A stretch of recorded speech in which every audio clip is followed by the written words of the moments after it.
Praise road. હું Stanley Macwan, મારી YouTube channel Gujarati Bible સ્ટડીમાં તમારું સ્વાગત છે. મારી ચેનલને આજે અત્યારે આગળ તમે સબસ્ક્રાઈબ કરી લો અને ઈશ્વરના જ્ઞાનમાં તમે વધતા જાઓ.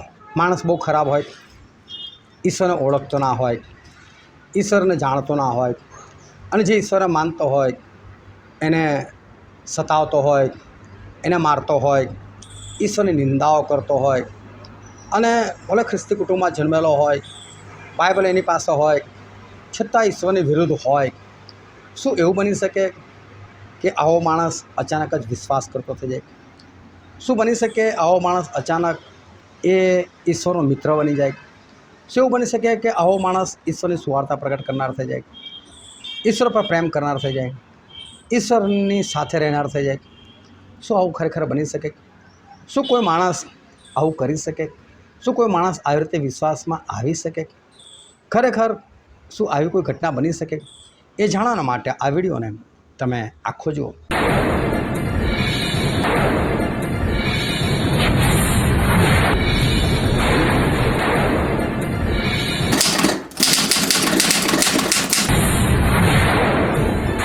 આજે છે તારીખ 17 ફેબ્રુઆરી 2026ની સાલ, અને વોટ્સએપ પર જે રોજે 10 સવાલ પૂછવામાં આવે છે તેનો આ વિડીયો છે. આજનો પહેલો પ્રશ્ન છે, કોણ પ્રથમ કરેલી પ્રતિજ્ઞાનો ભંગ કર્યાને લીધે દંડપાત્ર ઠરે છે? અને એનો જવાબ છે જુવાન વિધવાઓ. હવે જુવાન વિધવાઓ એટલે કે જે જુવાન છે, હવે શું કરે છે કે શારીરિક ઈચ્છાઓને વશ થઈને એ લોકો બીજું લગ્ન કરે છે. ખરેખર પાપ નથી બીજું લગ્ન કરવું એ, પરંતુ લગ્ન ન કરે અને વ્યભિચારમાં પડે. વિધવા છે તો લગ્ન કરી શકે છે, પરંતુ એ બીજી વખત વ્યભિચારમાં પડે તો પછી દંડને પાત્ર છે. હવે શું થાય છે? પ્રથમ કરેલી પ્રતિજ્ઞા એટલે કે એનો જે ભૂતકાળનો પતિ હતો જે મરી ગયો છે એની સાથે પ્રતિજ્ઞા કરે ને, હું તારી સાથે જ જીવીશ, તારી સાથે જ મરીશ, અને પછી પ્રતિજ્ઞાનો ભંગ કરી નાખે અને પછી બીજા સાથે જોડાય તો પછી એ દંડને પાત્ર ઠરે. હા, જે પતિ મરી ગયો છે એની પ્રતિજ્ઞા તો ઓટોમેટિક રદ થઈ ગઈ, કેમ કે છે જ નહીં. અને આ સ્ત્રી ફરી કોઈ બીજા પુરુષ સાથે પ્રતિજ્ઞામાં જોડાય છે ઈશ્વરની હાજરીમાં, તો વસ્તુ બરાબર છે, કારણ કે વિધવા છે, કરી શકે છે. બધો વ્યભિચાર કરે છે તે ખોટું છે, એ દંડને પાત્ર ઠરે છે. પછી બીજો પ્રશ્ન છે, હે ઈશ્વર ભક્ત, તું શાનાથી નાસી જાય? અને એનો જવાબ છે દ્રવ્યના લોભથી. ઈશ્વર ભક્તની વાત કરે છે. તો ઈશ્વર ભક્ત એવો હોવો જોઈએ કે જેને લોભ ના હોવો જોઈએ, કારણ કે જેને લોભ હોય ને તો પછી તો પૈસા લેવા માટે માલદારોના જ ઘરમાં જાય, અને ગરીબ ગુરુબા હોય લોકોના ઘરે ના જાય. અને માટે આ વસ્તુનું ધ્યાન રાખવાની જરૂર છે કે દ્રવ્યનો લોભ ના હોવો જોઈએ, એનાથી આપણે નાસવાની જરૂર છે. ત્રીજો પ્રશ્ન છે, કોણ નવો શીખાવ નહીં જોઈએ? અને એ છે અધ્યક્ષ. અધ્યક્ષ નવો શીખાવ ના હોવો જોઈએ, કેમ કે એને તો લોકોને ચલાવવાના છે, એટલે એક્સપિરિયન્સવાળો હોવો જોઈએ. એ ધીરે ધીરે અનુભવ મેળવે. તમે જો યહોશુઆ, એ મૂસાની સાથે 40 વર્ષ રહ્યા. એ 40 વર્ષના અનુભવ પછી અને 40 વર્ષના અનુભવમાં એ પાર ઉતર્યા, એમનું સારું જીવન ઈશ્વર જોયું, ત્યાર પછી ઈશ્વરે મૂસાની જગ્યા પર એમને ઠરાવ્યા. પરંતુ જો એ માણસ યોગ્ય ના હોય તો ઈશ્વર એને ના ઠરાવે. એ નવો શીખાવ ના ચાલે, અનુભવી હોવો જોઈએ. પછીનો પ્રશ્ન છે, આપણા પ્રભુની કૃપા મારા પર અતિશય થવાથી મને શું ઉત્પન્ન થયો? અને છે ખ્રિસ્ત ઈસુ પર વિશ્વાસ તથા પ્રેમ. મેં શરૂઆતમાં જ વાત કરી, શું માણસ અચાનક ભૂંડો હોય અને વિશ્વાસમાં આવી જાય? પાઉલ પ્રેત એવા જ હતા, ભૂંડા હતા, મંડળીને સતાવનાર હતા, લોકોને મારનાર હતા. અભ્યાસીઓ એવું કહે છે કે જે સ્ટેફનને મારી નાખવામાં આવ્યો, ત્યારે લોકોની સંમતિ માગતા હતા કે શું સ્ટેફનને મારી નાખવામાં આવે, અને સહમતિમાં હાની અંદર જવાબ આપનાર આ પાઉલ પણ હતા. અને અભ્યાસીઓ એવું કહે છે કે આ બંને છે સ્કૂલમાં સાથે ભણનાર વ્યક્તિ હતા, સહપાઠીઓ હતા, મિત્રો હતા. હવે જો પોતાના મિત્રને મારવા માટે સોંપી દે, એ માણસ કેવો ક્રૂર હોય! આવો માણસ કઈથી ઈશ્વરને પ્રેમ કરે?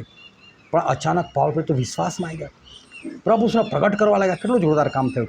પણ એનું કારણ શું હતું? તો શું કહે છે, આપણા પ્રભુની કૃપા મારા પર અતિશય થવાથી મને ખ્રિસ્ત ઈસુ પર વિશ્વાસ તથા પ્રેમ ઉત્પન્ન થયો. આ ઈશ્વરની કૃપાથી બને છે. જો ઈશ્વર તમારી પર કૃપા ના કરે ને તો તમે ઈશ્વરને પ્રેમ ના કરી શકો, તમે ઈશ્વરના માર્ગમાં ના વધી શકો. આ ઈશ્વરનો પ્રેમ એ તમારામાં ઉત્પન્ન કરે છે ત્યારે આ વસ્તુ શક્ય બને છે. પછીનો પ્રશ્ન છે, શાથી આપણે પૂરા ભક્તિભાવથી તથા ગંભીરપણે શાંત તથા સ્વસ્થ રીતે જીવન ગુજારી શકીએ? અને બહુ અદ્ભુત પ્રશ્ન છે. મોટા ભાગના લોકો આ કામ નથી કરી શકતા. એનો જવાબ એવો છે, વિનંતી, પ્રાર્થના, આજીજી તથા આભાર સ્તુતિ સઘળા માણસોના માટે કરવાથી. હું તમને બાઇબલમાંથી વાંચીને બતાવું. 1 તિમોથી 2 અધ્યાય 2 અને 3 કલમ.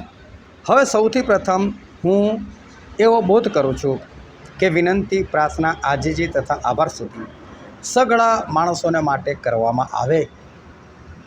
શું લખ્યું? 1 તિમોથી 2 અધ્યાય 1 અને 2 કલમ, કે સઘળા માણસોના માટે આજીજી, આભાર સ્તુતિને પ્રાર્થના કરવામાં આવે.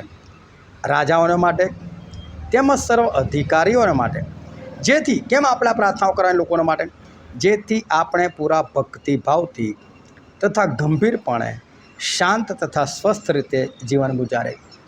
તમે કોઈ બીજાના માટે પ્રાર્થના કરો છો ને, એનું ભલું તો થતા થશે, પણ તમારું પહેલું થાય છે. તમે સારી રીતે જીવન જીવી શકો છો. આ લોકો દર અઠવાડિયે શનિવારે આખી રાત પ્રાર્થના બેસશે. લોકોનું ઉશ્કેરું, આવો પ્રાર્થના. કેમ એ લોકોને આવવાનું હોય? કારણ કે આપણે પ્રાર્થના કરે છે, બીજાના જીવનમાં કામ થાય છે જ, નથી થતું એવું નથી. પણ હું તો કહું, ત્યાં થાય કે ના થાય, પણ તમે કોઈ બીજાના માટે ઈમાનદારીથી પ્રાર્થના કરો છો ને, તમે કોઈ બીજાના માટે જાગતા રહો છો ને, તમે કોઈ બીજાના માટે ઘૂંટણો પડો છો ને, તમે કોઈ બીજાના માટે હાથ ઊંચા કરીને પ્રાર્થના કરો છો ને, તમે કોઈ બીજાના માટે તમારો સમય ખર્ચો છો ને, તમે કોઈ બીજાના માટે તમારી ઊંઘ બગાડો છો ને, તો ઈશ્વર તમને કેમ આશીર્વાદ ના આપે? ઈશ્વર તમને આશીર્વાદ આપે છે. તમારું જીવન શાંત અને સ્વસ્થ જાય છે, તમને બીમારી નથી આવતી. આના માટે તમારે બીજાના માટે કેમ પ્રાર્થના કરવી જોઈએ? કે તમે સાજા અને સ્વસ્થ રહો. બોલો, બીજાના માટે પ્રાર્થના કરો તો આવું મળતું હોય? કેટલું બધો આશીર્વાદ ઈશ્વરનો. એવું જ કરવું જોઈએ. પછીનો પ્રશ્ન છે, શાની કસરત કર? અને છે ઈશ્વર પરાયણતાની, એટલે કે ઈશ્વરને આધીન થવાની. એટલે માણસો કસરત કરે ને ત્યારે કોને આધીન થાય છે? એ લોકો શરીરને આધીન નથી થતા. એ લોકો શરીરને એક સ્વસ્થપણાને આધીન કરવા જાય છે. કે આવું કર, ચાલ, દોડ, દંડ બેઠક કર, ઊઠ બેઠક કર, તારું સારું થશે, તું સારું રહીશ. પણ આપણે ઈશ્વર પરાયણતાની કસરત કરીએ, આપણે ઈશ્વરને આધીન થવાની કસરત કરીએ. એ કસરત છે ને બહુ ઉપયોગી છે. શરીરની થોડી ઉપયોગી છે, નથી ઉપયોગી એવું નહીં, બસ 70 કે 80 વર્ષ માટે.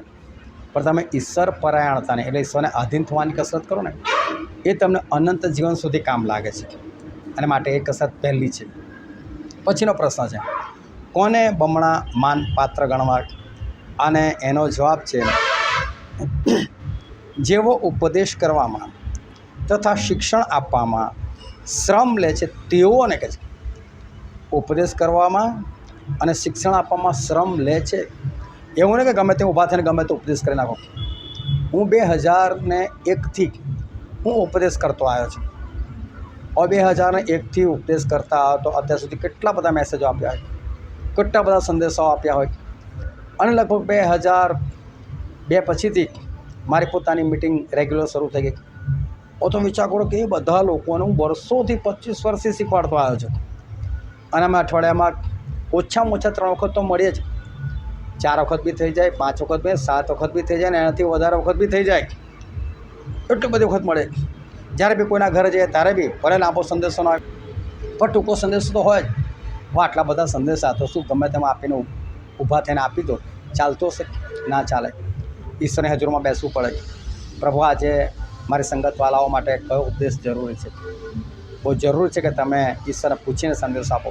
એટલે કે જે કોઈ શ્રમ લે છે એ લોકોને માનપાત્ર ગણો. શિક્ષણ આપવામાં શ્રમ લે છે, ઉપદેશ કરવામાં શ્રમ લે. ખાલી ઊભા થઈને ગમે તે સંદેશો આપી દે એના એ લોકો નહીં, પણ જે યોગ્ય રીતે સંદેશો આપે છે એ લોકોના માટે ઈશ્વર કહે છે એમ કે તમે એ લોકોના બમણા માન યોગ્ય ગણો.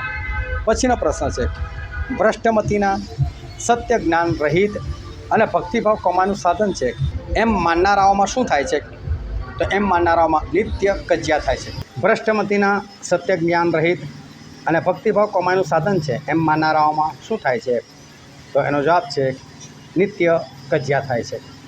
કારણ કે જે લોકોની મતિ એ કે બુદ્ધિ જ ભ્રષ્ટ થઈ ગઈ છે, અને જે લોકોની પાસે સત્યનું જ્ઞાન નથી, અને જે લોકો આ ભક્તિભાવ એટલે કે ઈશ્વરમાં ચાલવું એને કમાઈનું સાધન ગણે છે, તો પછી એ લોકોમાં શું થાય? ઝઘડા જ થાય ને. એટલે આ કંઈ કમાણીનું સાધન નથી અને આપણે કમાણીનું સાધન એને ગણવાનું પણ નથી. પછીનો પ્રશ્ન છે, શાનો યથાર્થ ઉપયોગ કરવામાં આવે તો નિયમશાસ્ત્ર સારું છે? અને છે નિયમશાસ્ત્રનો છે. નિયમશાસ્ત્ર એટલે મૂસા દ્વારા આવેલી બધી આજ્ઞાઓ. હવે આજ્ઞાઓ એટલી બધી ભારે લોકોને લાગી ને કે લોકો નિયમશાસ્ત્ર ના પાડી શકે, પરંતુ એ પણ આવેલું ઈશ્વર દ્વારા જ ને. તો એનો ખરો ઉપયોગ કરવામાં આવે ને તો પછી નિયમશાસ્ત્ર સારું હતું. કારણ કે નિયમશાસ્ત્રમાં છે બહુ બધા બલિદાનો હતા, પણ જો બલિદાન આપવાના જ નહોતા, એક પણ બલિદાન તમે સાબિત કરીને દેખાડો, એક પણ બલિદાન નહોતું આપવાનું. ઈશ્વર બલિદાન માગતા જ નહોતા. પણ તમે પાપ કરો ને તો બલિદાન હતું ને, તો પાપ જ ના કરો તો બલિદાન આપવાનું હતું નહોતું. એટલે યોગ્ય ઉપયોગ કરો ને તો આ નિયમશાસ્ત્ર ખરેખર સારું હતું. પણ લોકોને ઉલટું લીધું, કેવું એ પાપ કરો લાગ, બહુ ઘેટા બકરા ચડાવી દઈશું, મારી નાખો પેલાને, મર્ડર કરી નાખો, કોઈ નહીં, ભાઈ જે કંઈ ચડાવવાનું ચડાવી દઈશું. એટલે કોઈ ખોટો ઉપયોગ કર્યો ને એટલે ખોટું થયું. બાકી આ નિયમશાસ્ત્ર ખરેખર સારું હતું. પછીનો પ્રશ્ન છે, કોણ જીવતી જ હોયેલી છે? અને એનો જવાબ છે, જે વિધવા વિલાસમાં નિમગ્ન રહે છે તે. જે વિધવા વ્યભિચારની અંદર પડી ગઈ છે અને એમાં બિંદાસથી જીવે છે અને એવું લાગે વિધવા છું એટલે કે મારો પતિ છે, મને કોણ બોલનાર, કોણ ટોકનાર અને વ્યભિચારમાં પડી રહે છે, તો બાઇબલ ના પાડે છે એ તો જીવતી જ મરેલી છે કે. અને માટે પાપ એ પાપ જ છે. ભલે પતિ મરી ગયો તો શું છે, તમે બીજા લગ્ન કરી શકો છો, લગ્ન કરી લો, પણ વ્યભિચાર કરો એ તો પાપ જ છે. તો આ રીતે વોટ્સએપ પર સવાલ પૂછવામાં આવે છે. ઈશ્વર તમને આશીર્વાદ આપે. આમેન.